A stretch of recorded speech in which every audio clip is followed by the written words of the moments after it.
Okay, so I built the partial suit of my synth character T.E.C, and I had a lot of fun building it.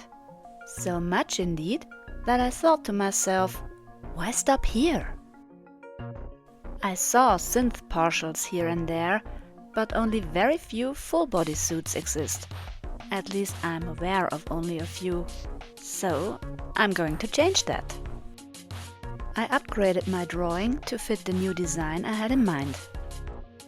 The first design had wings, and I could still add them if I wanted, but wings take up so much space in storage.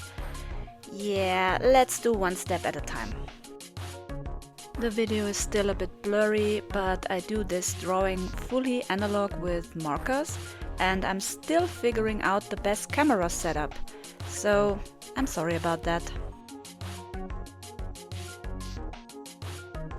When I draw new characters, I usually think about a bit of background story for them. Not too much, but just a framework on how this character makes sense. So this android dragon lady could be a worker in a foreign world who helps with warming up cold spaces or maybe cooling down other spaces. Whatever is needed. I think it fits her fire and ice theme very well. I don't know, maybe she's even asked to help cooling down server rooms. Air conditioning is getting expensive, so maybe this is a cheaper alternative? I don't know. This is just telling silly stories while drawing, just for fun. I read a bit of the synth species lore, but it is merely a loose guideline, so I made up my own stuff. And yes, because I will wear this suit, I thought of this character as a female, even if she's an android dragon. This also fits well with the slim armor design I am drawing. I want this character to feel more agile and not too bulky. It is also good for me while wearing this suit, because it is not as heavy and as exhausting as it might be otherwise. But now the real challenge is starting. Let's try to make this partial a full suit. The first thing are the feet paws. I had these cheap Chinese shoes lying around. They were meant for another cosplay project, but they are way too small for me. So let's make them fit. With a knife. No, I will not pull the Brothers Grimm treatment on myself, but I will get rid of this unnecessary stuff and add a lot of foam to make some nice dragon shoes.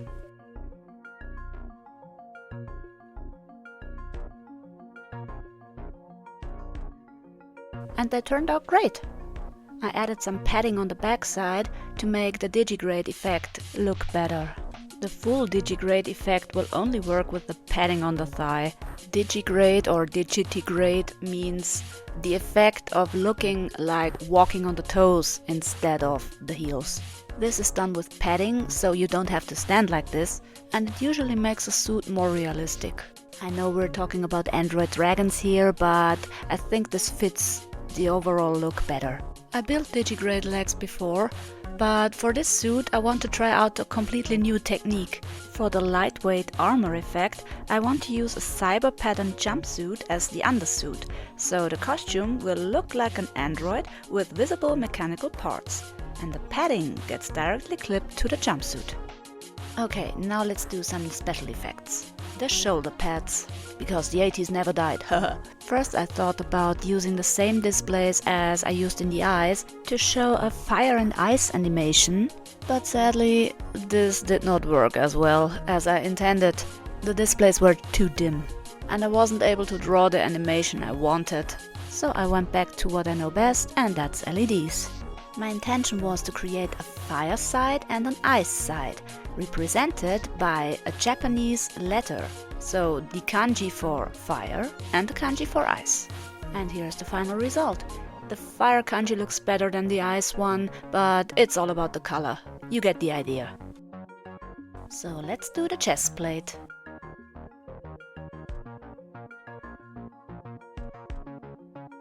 Gluing the scales together was so satisfying. And because I plan my electronics in advance, there is a pouch for the power bank. It will power all these sweet LEDs that will be added to the backside. Now that's looking amazing.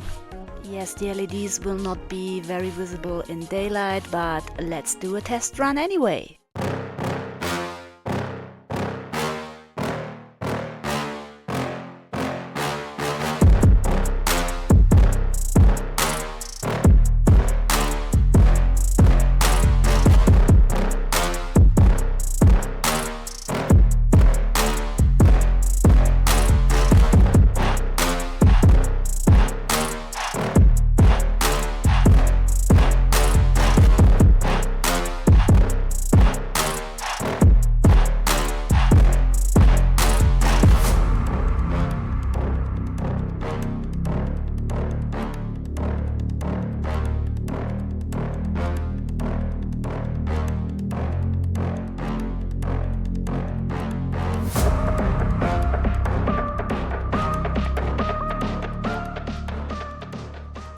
Thank you very much for watching, and I hope you enjoyed this video. Please like and subscribe, or visit my website or my channel to see more of my stuff. See you next time!